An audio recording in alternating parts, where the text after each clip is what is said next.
मुस्कुराहटें बिखेरने वाला, तंज़ो मज़ाक का जादूगर, इखलाक में बेमिसाल, तबीयत मिलनसार, शख्सियत आजिज़। कॉमेडी किंग उमर शरीफ खुशी का एक ऐसा नगमा है कि जो भी उनको सुनता है ताज ज़िंदगी उन्हीं का रहता है।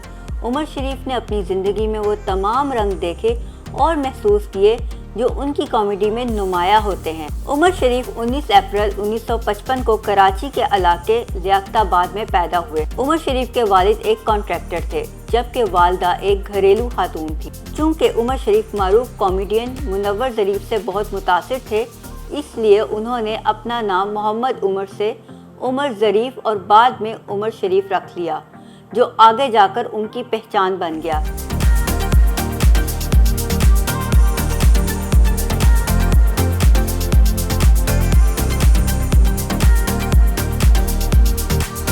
करियर का आगाज़ 14 साल की उम्र में स्टेज अदाकारी से शुरू किया। एक इंटरव्यू में उमर शरीफ का कहना था कि बचपन ही से उन्हें लतीफ़े सुनाने और लोगों की नकलें उतारने का बहुत शौक था, जो आगे जाकर उनके काम आया। 70 की दहाई में जब टेलीविज़न पाकिस्तान में मकबूल हो रहा था, उमर शरीफ ने उस ज़माने के दीगर कॉमेडियन की तरह 1980 में ऑडियो कैसेट के ज़रिए खुद को मुतारिफ कराया। ऑडियो कैसेट के बाद उन्होंने स्टेज का रुख किया और 80 की दहाई में 50-50 और वन मैन शो जैसे प्रोग्रामों ने उन्हें शोहरत की बुलंदियों पर पहुंचा दिया। लेकिन उनकी मकबूलियत की असल वजह उनके स्टेज ड्रामे थे, जिन्हें पाकिस्तान समेत दुनिया भर में बेहद मकबूलियत मिली। बुड्ढा घर पर है, हम सब एक हैं, बकरा किस्तों पर, चांद बराए फरोख्त, मुझे बीवियों से बचाओ, अकबर आजम और इस जैसे बहुत से कॉमेडी शो से उनको शोहरत मिली। किसी ने लेजेंड सुपरस्टार का नाम दिया तो किसी ने कॉमेडी किंग कहा। अपने निराले मुनफरिद अंदाज से जिंदगी भर दाद समेटते रहे।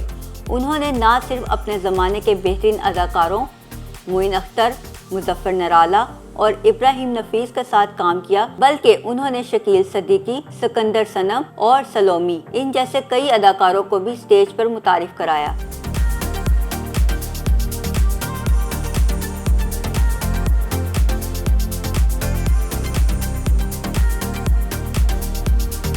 यही नहीं, सन 1986 में फिल्म हिसाब के ज़रिए अपना फिल्मी करियर शुरू करने वाले उमर शरीफ ने ऐसी कॉमेडी फिल्में भी बनाई जिन्हें सिर्फ पाकिस्तान नहीं बल्कि भारत में भी पसंद किया गया।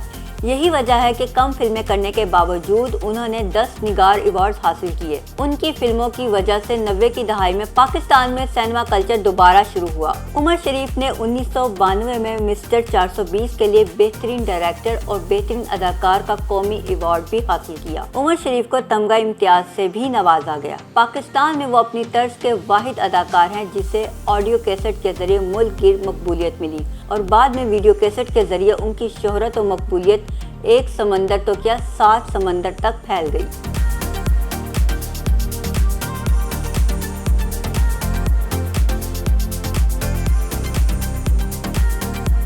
पाकिस्तान के साथ साथ उमर शरीफ हिंदुस्तान में भी बहुत मकबूल रहे। मशहूर भारतीय कॉमेडियन जैसे जॉनी लीवर और राजू श्रीवास्तव ने उन्हें कॉमेडी का देवता कहा। अगर ये कहा जाए कि हाली बरसगीर ही नहीं बल्कि पूरी दुनिया में उनके फन का सिक्का चलता है तो कुछ गलत नहीं होगा।